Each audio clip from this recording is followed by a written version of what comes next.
नमस्कार दोस्तों, तो रोस्ट नेशन में आप सभी का स्वागत है। मैं आपको बताने वाला हूँ कर्पूरी ठाकुर की पूरा जीवन परिचय, जो आप जान करके हैरान रह जाएँगे और आप सत्य में कह दीजिएगा कि रियल में यही गरीबों का मसीहा हैं, थे और रहेंगे और इनके जैसा मुख्यमंत्री कोई हो ही नहीं सकता। आप पूरा कहानी बढ़िया से गौर से सुनिए, ये कौन थे जिन्होंने इतिहास ऐसा बनाया कि कोई सीएम या पीएम नहीं तोड़ सकता। आइए सुनते हैं लोकप्रियता के कारण उन्हें जननायक कहा जाता है। कबीर ठाकुर का जन्म भारत में ब्रिटिश शासन काल के दौरान 24 जनवरी 1924 को एक नाई के परिवार में हुआ था।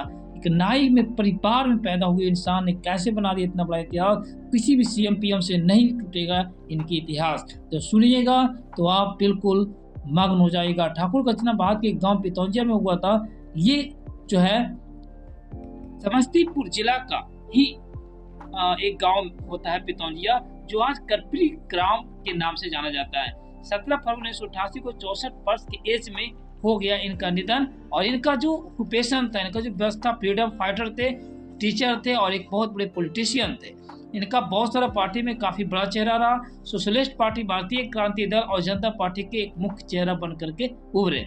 चिल्ड्रेन इनका रामनाथ ठाकुर, पेरेंट्स राम लुलारी देवी और इनके गोकुल ठाकुर पिताजी रहे। सिविलियंस इनके रामसुगर ठाकुर रहे।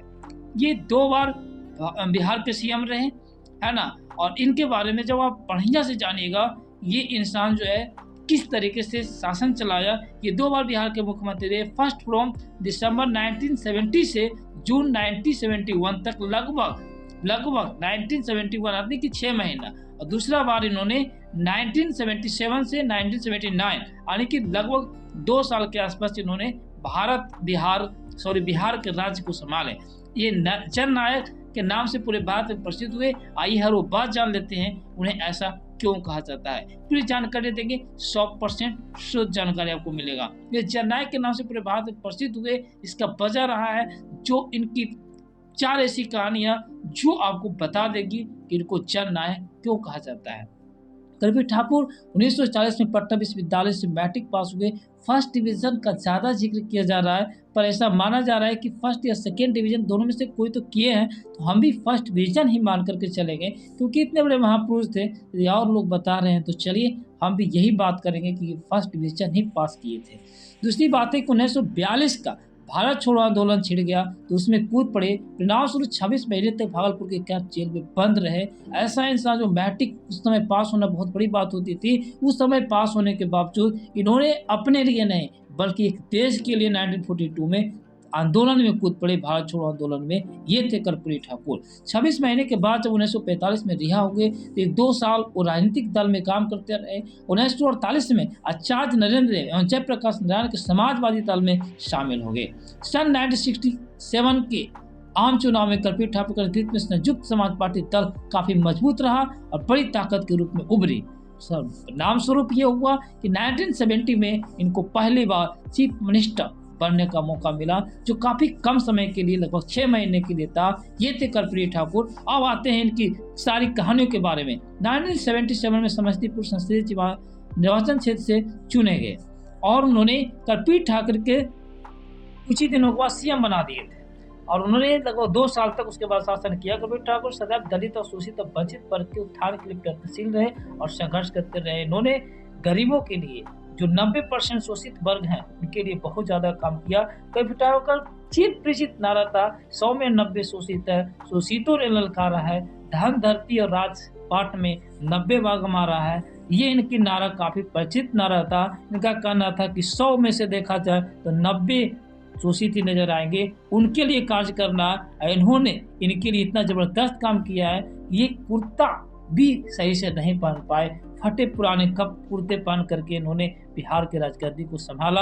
और इतने बड़े नेता के लिए आज अगर बिहार होता तो क्या होता, वो दिखाई पड़ता है इनको कि कितना बेरहम स्थिति बिहार का होते जा रहा है। कर्पूरी ठाकुर का चिर परिचित नारा 2, अधिकार चाहो तो लड़ना सीखो, आप पग पग पर अड़ना सीखो, जीना है तो मरना सीखो। इनका कहना था कि अधिकार आपको पाना है तो आपको लड़ना पड़ेगा, बिना लड़े हुए यहाँ कुछ नहीं मिलेगा। ये हमारे कर्पूरी ठाकुर का कहना था।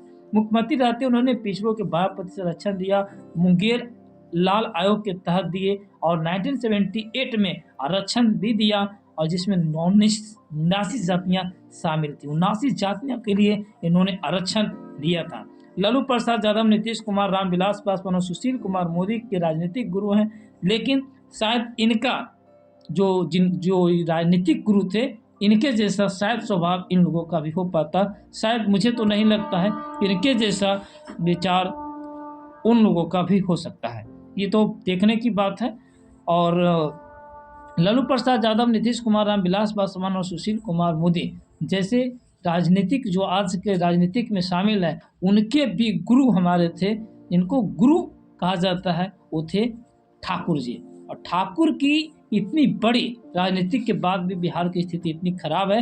1952 की पहली विधानसभा में चुनाव जीतने के बाद बिहार विधानसभा का चुनाव कभी नहीं हारे। ये भी बहुत बड़ी बात है कि आप एक बार अगर विधानसभा का चुनाव जीत जाते हैं तो कई लोगों को हमने देखा है कि वो हार जाते हैं, कुछ ही दिन के बाद अगले साल होगा अगर चुनाव हुआ तो हार जाते, लेकिन इन्होंने कभी नहीं हारा उसके बाद। तो कहा जा सकता है कि गरीबों का मसीहा रियल में थे, जो कि कभी हार ही नहीं। राजनीतिक में इतना लंबा सफर बिताने के बाद जब वो मरे तो उनके परिवार की विरासत में देने के लिए एक मकान तक उनके नाम नहीं था। यानी कि आप समझ सकते हैं कि एक सीएम रहते हुए वो कई बीघा खरीद सकते थे, कई कट्ठा और कई मकान खरीद सकते थे, लेकिन उन्होंने अपने परिवार के लिए एक घर तक नहीं खरीदा, एक मकान तक नहीं खरीदा। इसलिए इनको कहा जाता है गरीबों का मसीह। और तो और एक ऐसा इंसान जिन्होंने इतनी बड़ी पद पे रहते हुए इन्होंने एक मकान, एक बिल्डिंग नहीं खरीदी। उनकी ईमानदारी की कैसी कि आज बिहार में आपको सुनने के लिए मिलेगा कई किस्से। उन सभी किस्सों को आज मैं बताऊंगा।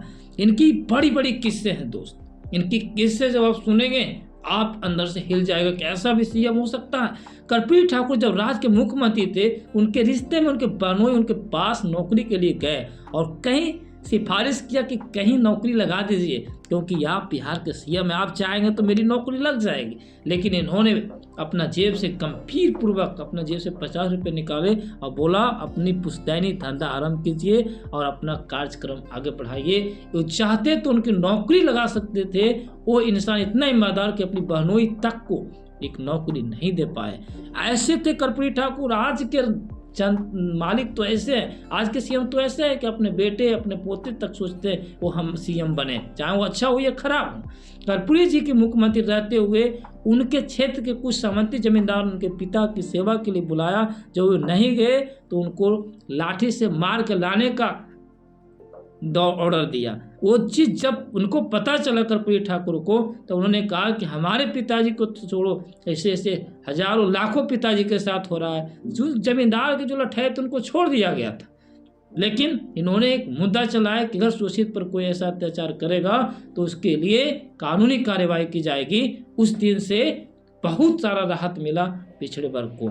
जब एक बार बैठक विधानसभा में चल रहा था और उनको भूख लग गई थी तो सोचे थे कि हम एक जीप से चले जाएंगे। उन्होंने अपने ही विधायक से जीप मांगा तो उनके विधायक ने कहा कि जीप में तेल नहीं है।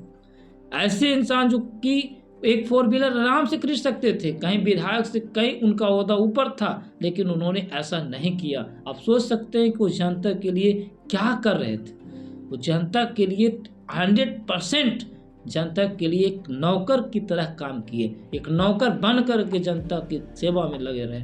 ऐसे थे। उनके विचारों को पूजा करना बहुत ज़्यादा जरूरी है। अपनी बेटी की शादी भी एक साधारण परिवार में किए, किसी भी मंत्री को निमंत्रण नहीं, साधारण परिवार की तरह किए थे शादी। ऐसे इंसान जो चाहते तो बहुत बड़े योद्धा को, बहुत बड़े जॉब वाले को भी अपनी बेटी के लिए चुन सकते थे, और लेकिन उन्होंने अपनी बेटी के साधारण परिवार में शादी किया और वहाँ जाने में सरकार की कोई भूमिका नहीं, कोई भी गाड़ी उड़ी से नहीं गए थे, अपना टोटो रिक्शा से उन्होंने वहाँ तक गया था। ये था कर्पूरी ठाकुर की कहानी। मुख्यमंत्री पद पर रहने के बावजूद फटा कुर्ता, टूटी चप्पल, बिखरे लाल कर्पूरी ठाकुर की असली पहचान था। वो ऐसे ही रहते थे, नॉर्मल रहते थे। जब इनके बारे में सब पता चला तो चंद्रशेखर नाम का कोई व्यक्ति था जो अपनी कोट फैला करके कुछ विधायकों से कुछ पैसा लेते हैं और इनको देते हैं कि लीजिए इससे कुर्ता खरीद लीजिएगा, लेकिन वो भी वो मुख्यमंत्री के राहत कोष में जमा कर दिए। बोले हमें भी कुर्ते की जरूरत नहीं है। ऐसे इंसान थे। अम्बेडकर के जैसा, और आप बात करेंगे तो एपीजे अब्दुल कलाम के जैसा इनकी विचार थे। जो इनके विचारों को फॉलो किए थे एपीजे अब्दुल कलाम, हम कह सकते हैं, क्योंकि ऐसे बड़े इतिहासकार और इतने बड़े जानकार थे।